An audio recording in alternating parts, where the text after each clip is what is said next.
Welcome to Reframe Your Mindset for Success. With me today is Damian Hughes. Hi, Damian.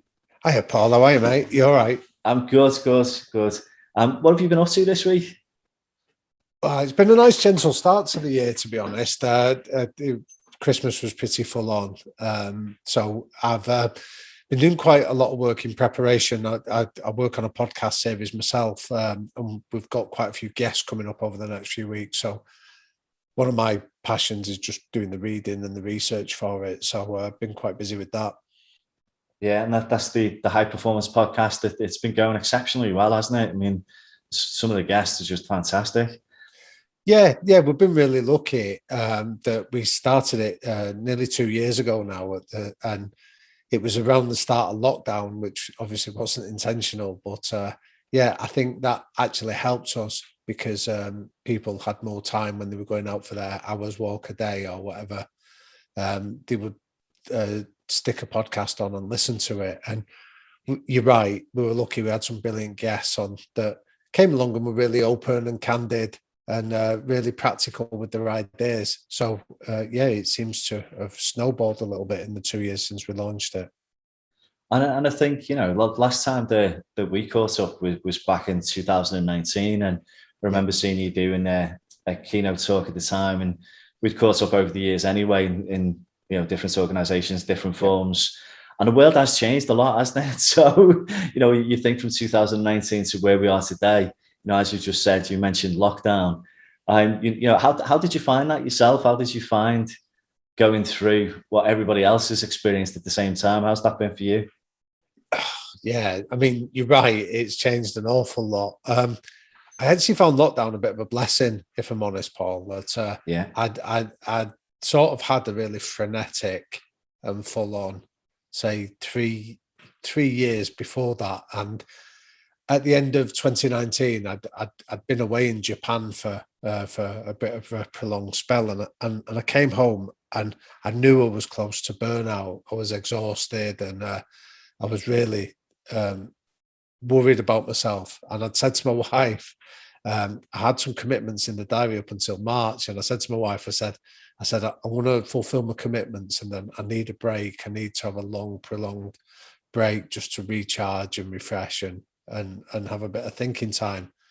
So I sort of cleared my diary from March, and then things started falling down just before it. So my wife was looking at me suspiciously, like, "Have you ordered a pandemic to facilitate it?" But without being crass, because I know that it was difficult for an awful lot of people, and the same for me in many ways. But I chose quite quickly to try and look at the positives of it, and for me, the positives were not traveling, having time at home to refresh. And then one of the things that came out of it is I've got two children, and I felt my relationship with my children really strengthened just because I was around a lot more and we were able to spend more time together without constantly being rushed or rushing from one activity to another. And just the power of that and sort of the strength of the relationship between us sort of reinforced that I didn't want to go back to how I was anyway. So that prolonged absence, I felt really blessed in lots of aspects, just because it's given me chance to be at home and be a bit more rooted. That makes absolute sense, and I do think, for a lot of people, it was that spending more quality time at home with the family, and really thinking about life in a different way. Now, 100%. Yeah. I mean, I'll give you an example. Like before so my son is 12 now, but before he was born, I remember my wife and I sort of sat down and went, we don't know what we don't know about being a parent beyond being lucky enough to have had a really great mum and dad ourselves. We went, what do we know about parenting? So we went on a lady I knew was running a parenting skills course. And we went along just to sort of get some ideas on what to expect. And she did this really lovely exercise that really the memory of that came back to me during lockdown.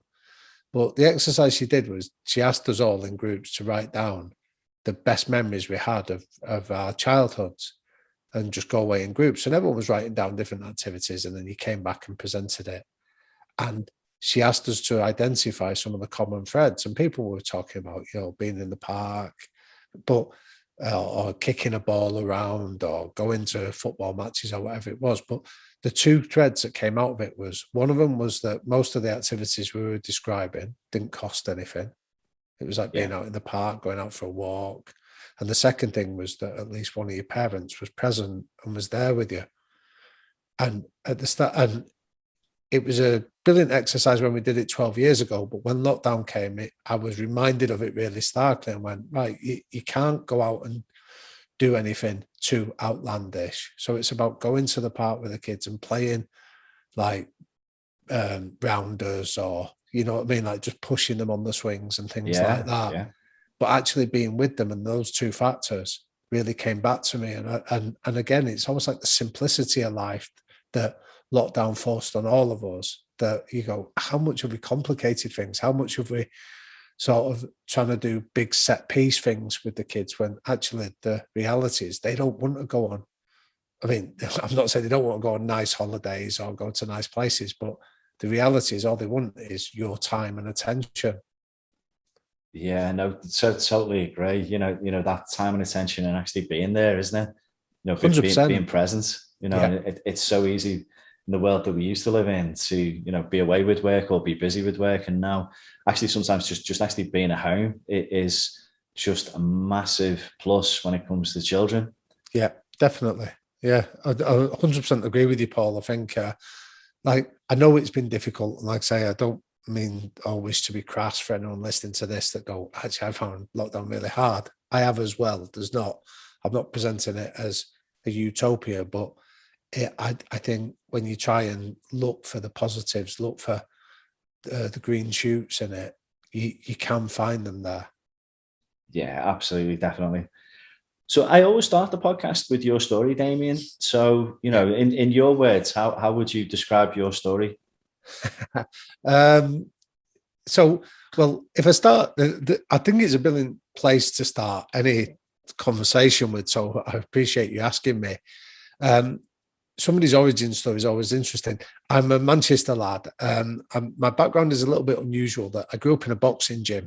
So my dad was a boxing coach, and he was doing that long before I was even born.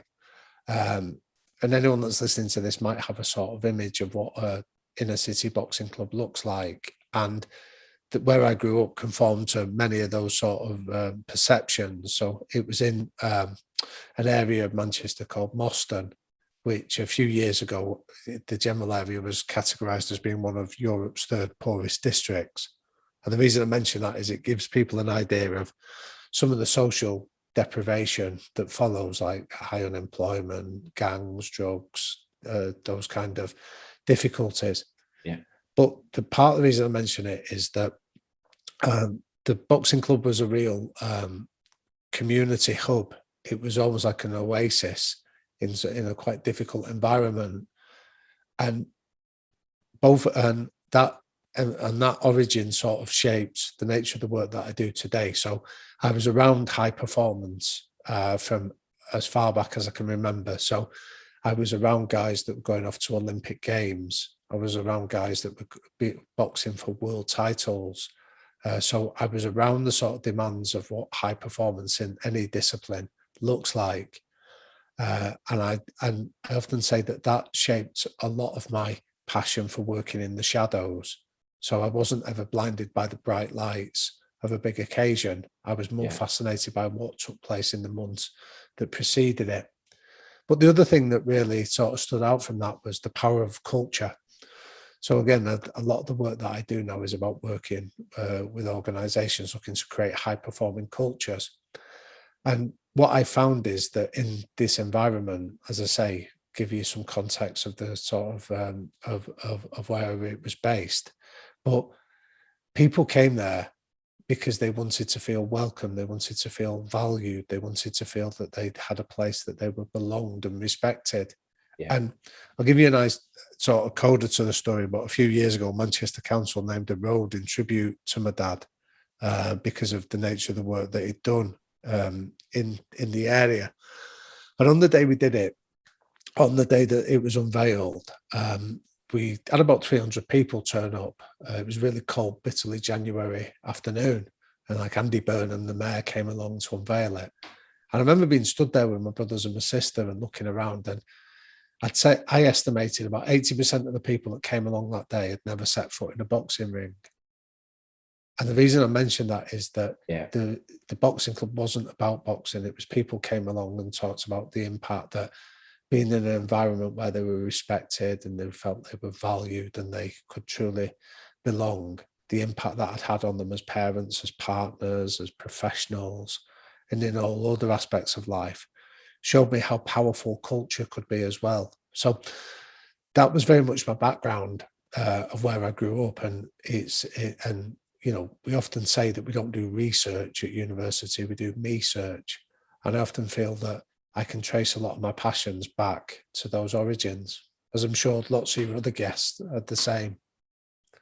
Yeah, no, God, that makes sense. And, you know, obviously such a profound experience, and to have that, you know, father figure as well to help shape you and bring you along and build your self-esteem. It must have been a great environment to be in.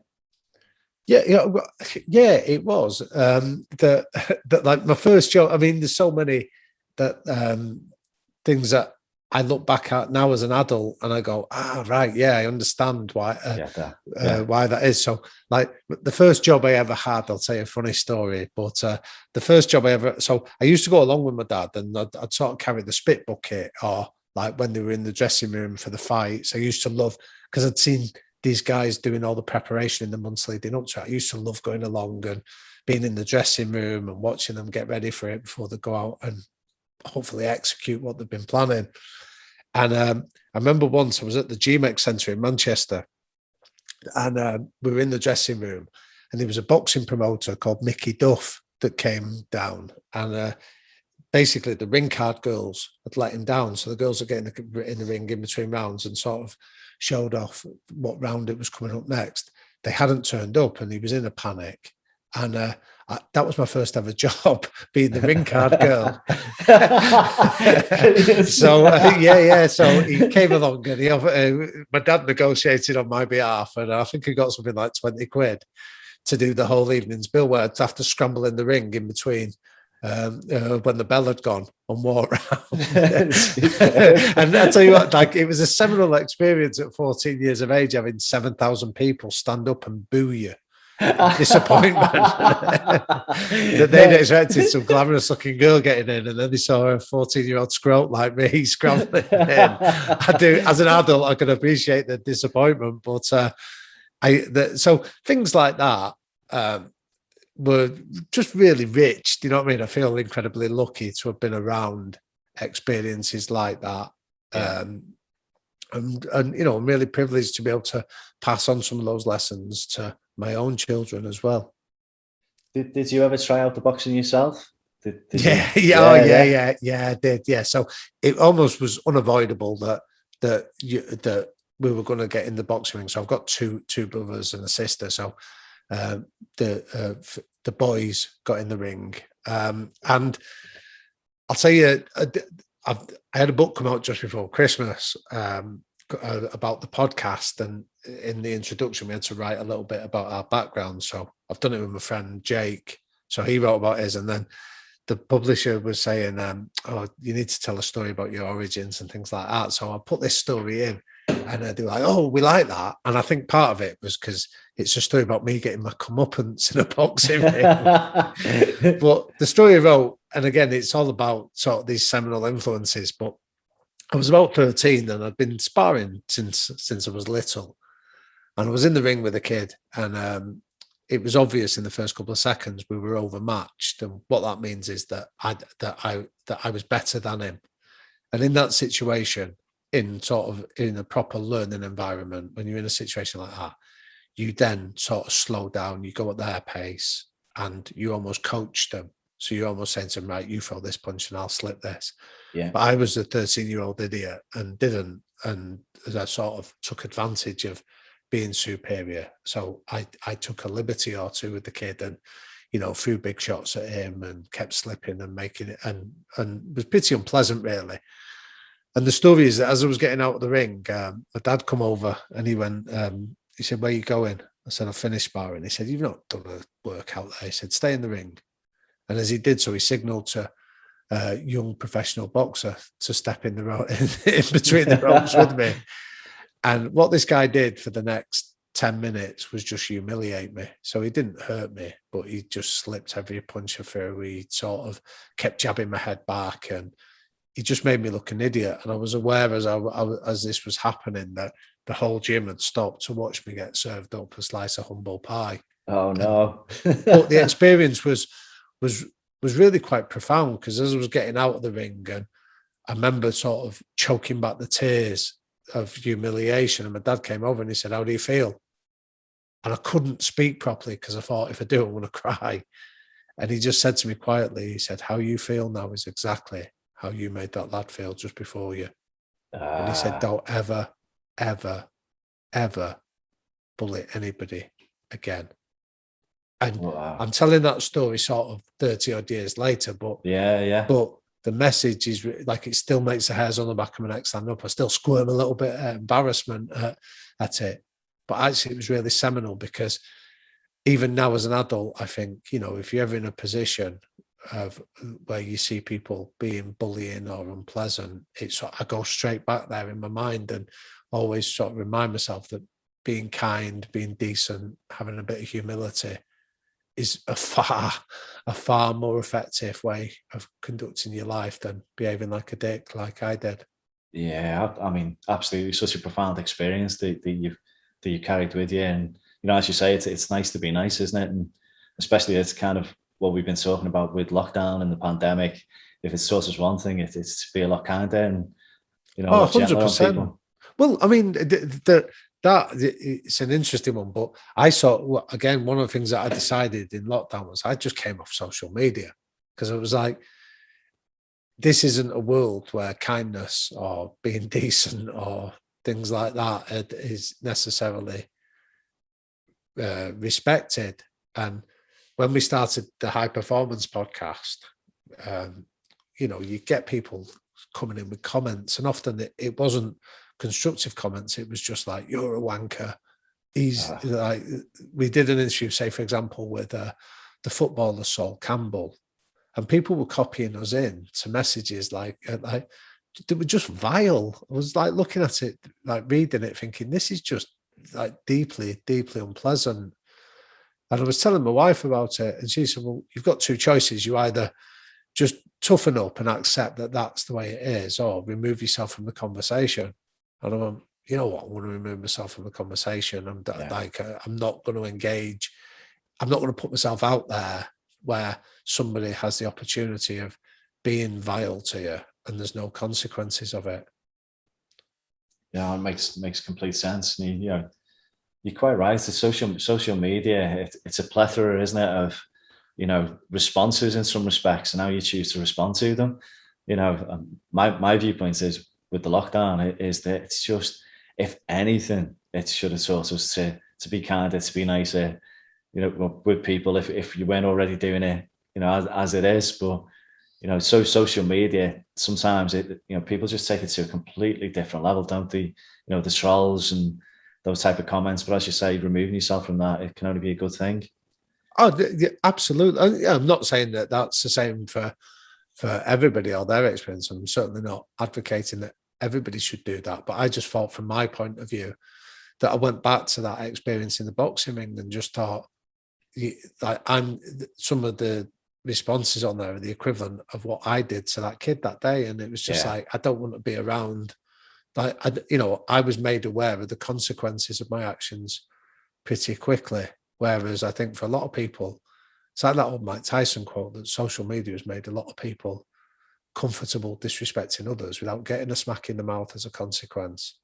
And I think that that's fine and that's the way it is, but it doesn't mean that I have to be a part of that. Totally agree. So talking about, obviously you've been talking about your background and story from when you were young, and obviously you helped organizations to develop culture, and you've got the High Performance podcast. I know when we were last talking, when we last met, you'd been helping with the coaching around the Scottish national rugby team. So, how did that actually go? You still doing some of that stuff?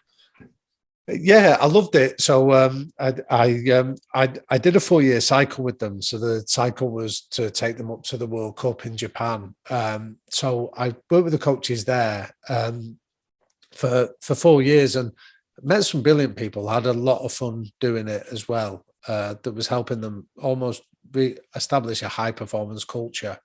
And again, there were some amazing experiences. Like we had one where I felt really blessed. I was in the dressing room when we came in at half time at Twickenham, 31-7 down, which was the biggest sort of half-time score I was watching the game in a Calcutta Cup match. And like I wasn't thinking at that stage of, shit, this doesn't actually reflect very well on me. Because it was more the trauma going into the dressing room and seeing it. And then at half time, watching what happened, and then the second half came out, and we had the biggest turnaround in those matches in international rugby to come back and draw the game. Yeah. So I felt really lucky that I was involved in experiences like that. But I often think there's a danger when you sort of when I talk about it in terms of the nature of the work that I do, because a lot of the work is often difficult to quantify or to be tangible. So it'd be easy to go, oh yeah, I was a significant figure, and I don't believe I was. I believe that that there's some amazing coaches and there were some amazing players there, and I was fortunate enough to work with them and maybe offer some help or advice. But it was them that were at the sharp end of the performance, and I loved it. So I've been doing that for a number of different teams and clubs over the last 15 years predominantly. Still really enjoy it. I think for me, the litmus test is whether you're working with coaches that are really open to actually giving these ideas a go, or whether they're just doing it as a bit of a tick box exercise. Yeah. Brilliant. And I can remember cursing you when I was watching that game, by the way. I was thinking, this is Damian's influence. This is I wish it was. Yeah. Well, I mean, what was really interesting about it was that there was like a mythology that sprang up as a consequence, because people sort of look for like the witchcraft and go, what happened? There must have been something amazing. And then you get the narrative of it must have been like an explosive row, and the coaches must have been peeling the paint off the walls. They were furious. And the reality is I've been present for a few of these turnarounds, and it never happens like that. The reality was that in this case, the head coach, a guy called Gregor Townsend, was furious. But what he did was brilliant. It was like a masterclass in emotional control. He disappeared for about 5 minutes, let the players lick the wounds, sort of get the treatment. But when he came back, he was calmness personified. Wow. And what he did was he just said, forget the result. He didn't use these exact words, but it wasn't like the game has gone. So let's not kid ourselves that we're going to turn this around. But then he'd shift their focus and went, we need to be able to walk out of this stadium with our heads held high. So let's focus on how do we do that. And then what we'd done a lot in the preceding 4 years, we'd spoken a lot about trademark behaviours, non-negotiable behaviours. And he reminded them of what our behaviours were and said, you haven't shown up and behaved as we are when we're at our best. So we reminded them of that. And then what was fortunate was, because then that becomes tangible and practical. So as a player, you're not thinking, how do we turn this around? You're thinking, how do I show up? How do I perform? How do I behave over the next 40 minutes? And that gives you something that's within your control. And that's the message he gave them. And the players then adopted it and carried out the game plan in association with those behaviours, which is where the turnaround came from. Yeah, it was absolutely fantastic game to watch. It really was. So looking at, if we talk about your mindset, Damian, why is mindset so important in what you do? Oh, wow, that's a brilliant question.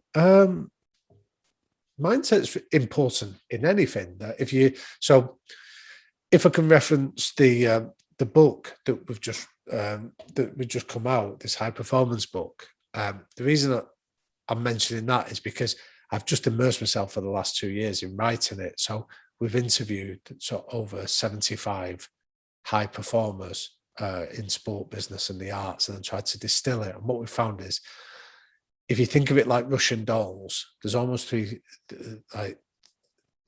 Russian dolls that fit inside each other. And the first Russian doll is mindset. It's a high performance mindset. That then, the second doll is about high performance behavior. So how we think affects how we behave. And then the third one is, how does that impact on others? And that's the culture bit. So the mindset is the start of all our journey. So what we've looked at is that, seeing that we divided mindset into three areas, if you like, Paul. The first one is around taking complete accountability. So there's a big theme there about fault versus responsibility. So if you go back to our conversation about the pandemic, that's nobody's fault, but it's our responsibility on how we respond, on how we deal with it. Yeah. So, we all make mistakes. That might not be our fault, but it's our responsibility on how we respond to that. So understanding, first of all, where the locus of control lies. It's the work of Albert Bandura, the psychologist, that talks about high and low self-efficacy. So people that have low self-efficacy tend to point the finger of blame elsewhere. They tend to say, it's not my fault, it's yours. Those with high self-efficacy tend to take accountability for whatever happens to them.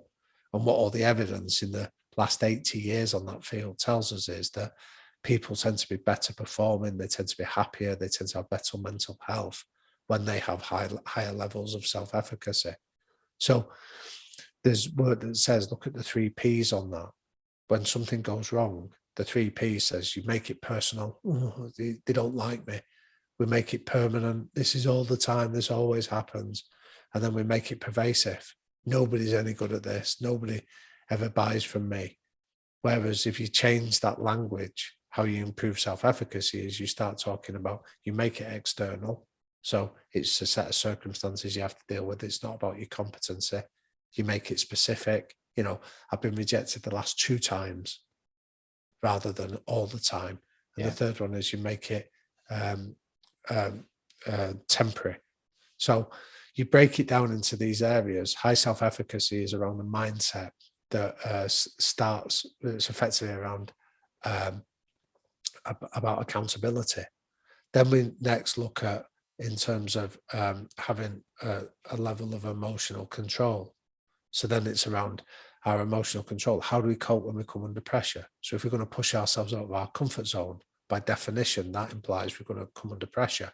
Yeah. So having a common language of understanding how our brain responds under pressure is really useful. And then once we can understand it, we almost have a narrative around it. And then once we have that narrative, we can then come up with a series of stories or techniques or tools that help us to cope. So a really nice way we wrote about was that when you come under pressure, traditionally you can divide it down to, there's a guy called Richard Lorenzo, a psychologist that deals in stress. And he says most stress is caused by one of 3 things: demands, abilities, or consequences. So if you just pause for a second and break that down, you say sometimes it's what you think is being expected of you, the demands, can often make us feel like we're under an awful lot of pressure. I need to do this. I've got to do this. I have to do it. The other way is sometimes we don't feel we have the abilities to cope with it. I'm not sure I'm good enough. I'm not sure I've got the resources to be able to handle it. Or the consequences of, if I get it wrong, it's a disaster. There's going to be a catastrophe, is the consequences bit. So what we find interviewing our high performers is that they often look to minimize the demands on them, so they don't get caught up in winning or losing, being almost a reference point for who they are. They focus on their abilities, of what they're good at, and play to their strengths. And they minimize the consequences. So they don't think that losing makes you a loser. They just think it's a loss, but it's nothing about their own identity. So that's mindset as well. And then the third pillar of it is around motivation, that we all have high levels of motivation at the start of a project and at the end of a project, but it often dips somewhere in the middle. So understanding that motivation and how that works. And again, all the evidence on this says that this is from 2 guys called DC and Ryan that have been exploring this since the 1970s, 2 psychologists, that say intrinsic motivation that comes from within, is always far more longer lasting and sustainable than extrinsic that comes from without. So then you say, so how do I create intrinsic motivation? And what they found is there's 3 pillars. The first of all is you need to have a sense of control over what you're working on, so autonomy. The second one is you need to have a sense of belonging, that you feel that you're working as part of something bigger than yourself or with a wider group than yourself.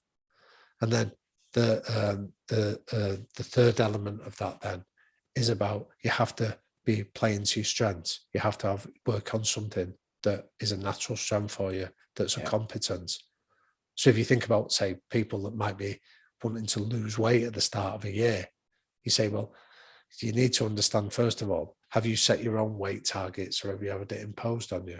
Are you doing fitness exercises and diets that actually you enjoy? Because if you enjoy them, and you find it doesn't have to be running, if you don't enjoy running, it might be swimming, or it might be eating certain diets with certain foods in, rather than denying yourself. It's about doing more of what you love.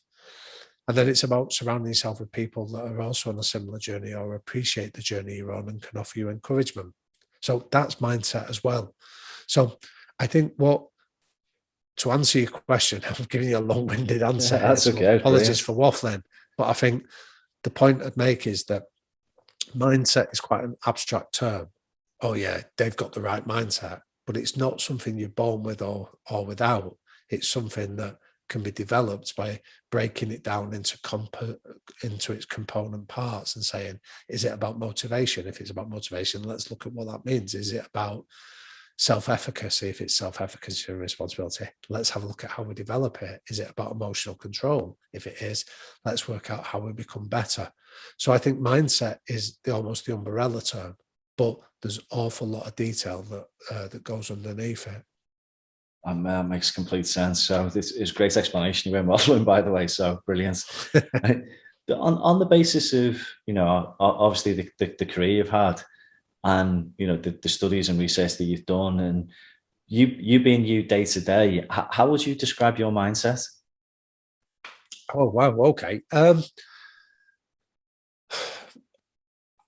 I think I've invested an awful lot of time in trying to understand it and be better at this. I think for a long time, I'd have described my own mind as being a pretty unpleasant place for anybody else to have come and explored, in terms of, I don't always feel I was particularly kind to myself. And what I mean by that is that I was quite driven. So that even since being a kid, again, I'll tell you a quick origin story, that I ended up getting really lucky that I got a scholarship to go to a really good school. It was a fee-paying school, and I got a scholarship at the age of 12. So coming from my background, nobody else had gone to that school. So I was almost like the first in the family to do that. And I was aware of how privileged I'd been to get in there. But knowing now, looking back at it in adult eyes, I felt the demands of what were expected of me were quite high. I didn't have an awful lot of confidence in my ability, and the consequences of getting it wrong felt quite stark. So what that led me to do is to be a bit of a dick, if I'm honest. So I told you that story about in the boxing ring when I was younger, but I went into that environment and I was almost hyper alert for any offence or any slight. And long story short, after a couple of years, I got myself expelled from there for constantly fighting and being in trouble and just generally being a disruptive influence. And what happened was that I was an altar boy at the same time, which probably doesn't fit the narrative, but at the local Catholic church where I grew up, I was serving on the altar. And one day before I got myself into expelled, a teacher from my school had come to mass, and he'd seen me on the altar, and I can remember looking at him, and he was trying to compute these two facts, that I was a bit of a hoodlum at school, and yet there I was serving on the altar looking like an angel. And I could see that he couldn't square that circle. And when I went back into school, he sort of came and asked me about it, and asked me about family. and he knew my dad ran the community boxing club and things like that. And the reason I mention this is that when I got expelled for fighting, that evening, this teacher called Bernard Council turned up at my mum and dad's house to come and speak to them. And what I'll forever be in his debt for was that he agreed to go and stand up for me at school and see if he could persuade them to change their decision. But I was brought down and made really clear that if this happened, I was almost drinking in the Last Chance Saloon. And that is what happened. And I remember I was about 14 and recognizing how privileged I'd been to be given a second chance. And I made a sort of commitment to myself that I didn't feel I was the cleverest kid in the school, but I thought I can be the hardest working. So I sort of then committed myself to trying my best in whatever I did and go the extra mile.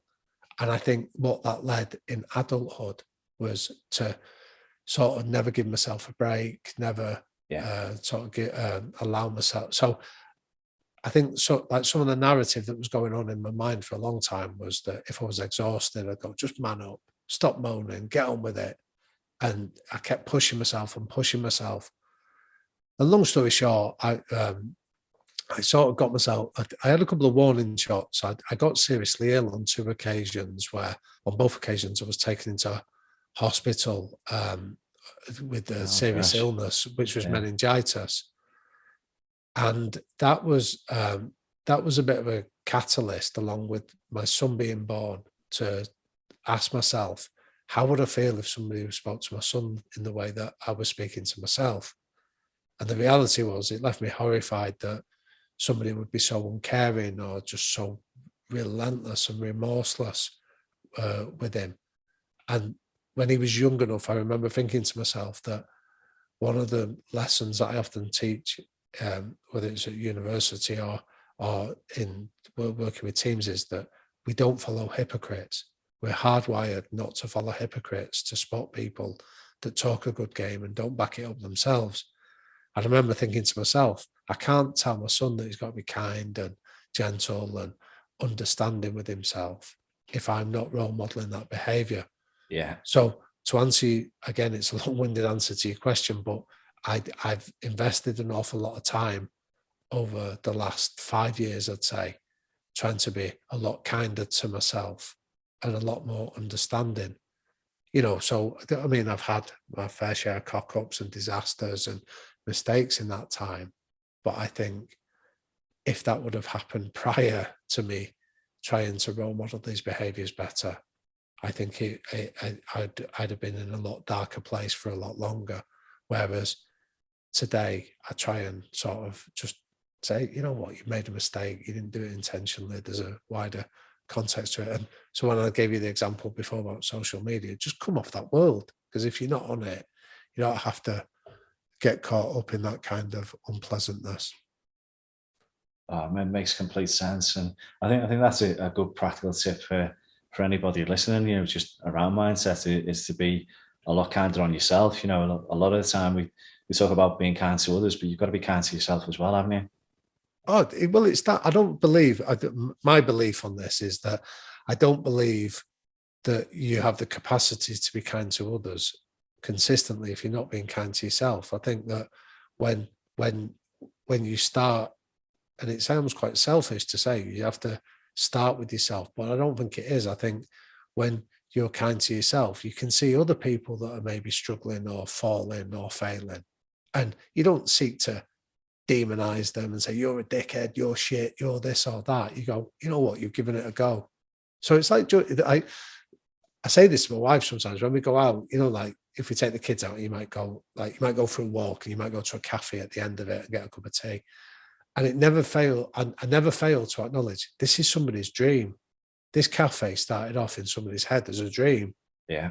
And I'm always intrigued then to see if you see the owner there and hopefully it's still their dream where they're passionate about it, or you look at the staff that they've got and go, they don't share your dream. They don't give a shit about the way they're speaking to staff, but this was your dream of creating an environment where people could come and get a cup of tea and a bit of toast and sit there and feel it was a really warm place to be, or whatever it is. It's like any business, any restaurant, anything like that.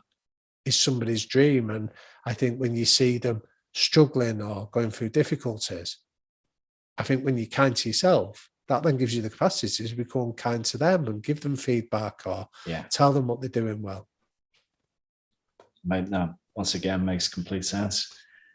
Do you know, from obviously you've done, the podcast's been going for the last couple of years. You've interviewed so many brilliant and amazing people, and you've talked about your upbringing, the influence of the boxing gym, your father, and some of the work that you've done the last 5 years. Is there anybody else who's helped you with your mindset, or has there been something that with one of the interviews in the podcast that you've gone, that's brilliant advice that stuck with you? Yeah. Well, if we talk about the podcast, definitely. There's been loads, but if we talk about the ones that have sort of really resonated, where I've thought, I'm going to take that idea on board and do something a little bit different with it, is when we interviewed the Hollywood actor Matthew McConaughey. He had this really good idea of he wrote a book called Green Lights. And the green light says that when everything's going well in your life, where you're getting green lights at every traffic light you go to, you think it'll last forever. And then when it takes a turn for the otherwise and you start getting red lights, you can't understand it. And what he said is, you need to almost keep a journal, keep notes of when things are going really well, so that when you hit the bad spots, you can go back to what was working well and go, what am I not doing? What's different here? And I use a phrase frequently. I talk about success leaves clues and say, when you're successful, don't take it for granted. Do a proper forensic analysis of it. And it's a bit like what McConaughey says of go back and look for your green lights wherever they occurring. And that way, when things are off track or you're not getting the results you want, you've almost got a blueprint to go back to and refer to and say, so what was I doing when it was going well? That I've maybe taken my eye off the ball.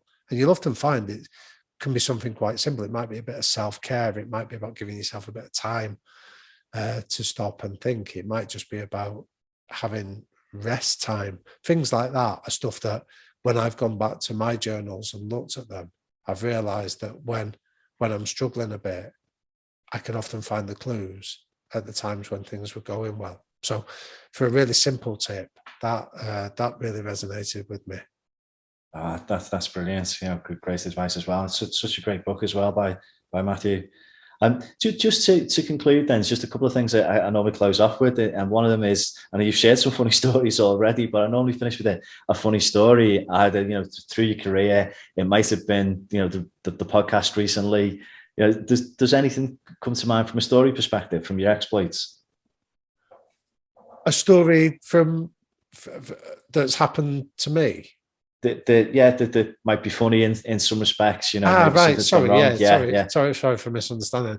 I mean, there's been quite a lot, really, that we've been incredibly fortunate that when we've been doing the podcast, we've gone to some quite interesting places to go and do it. So, like when we interviewed the football manager Mauricio Pochettino, he was kind enough to invite us to his house, and I don't know about you, Paul, but I've never been to a house where it takes me 2 minutes to walk up the driveway. Oh, no way.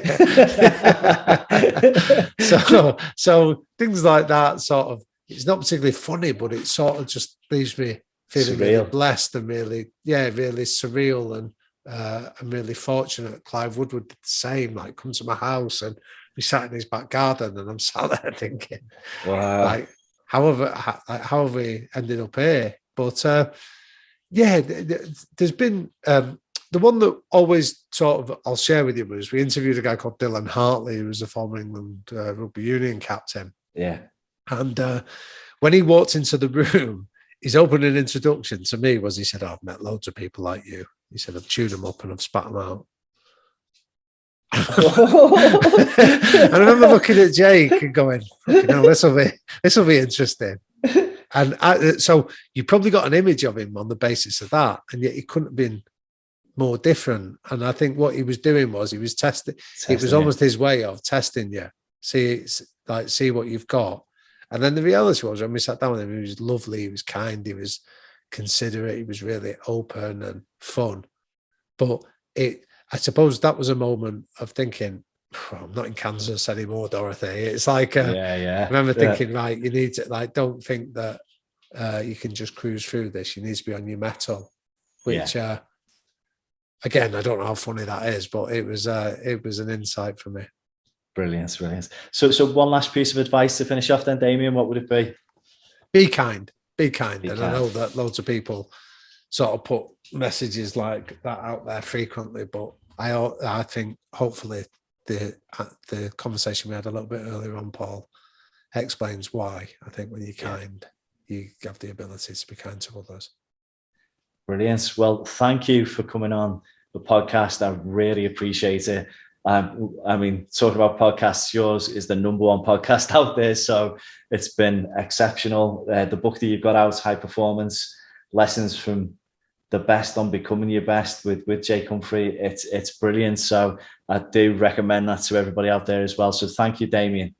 No, thank you, Paul. It's been a real pleasure to come and chat with you. But I think what you're doing is exceptional. I think the podcast and the work that you do is next level stuff. So it's a real honour to be asked to come on and speak on such a brilliant podcast. So thank you.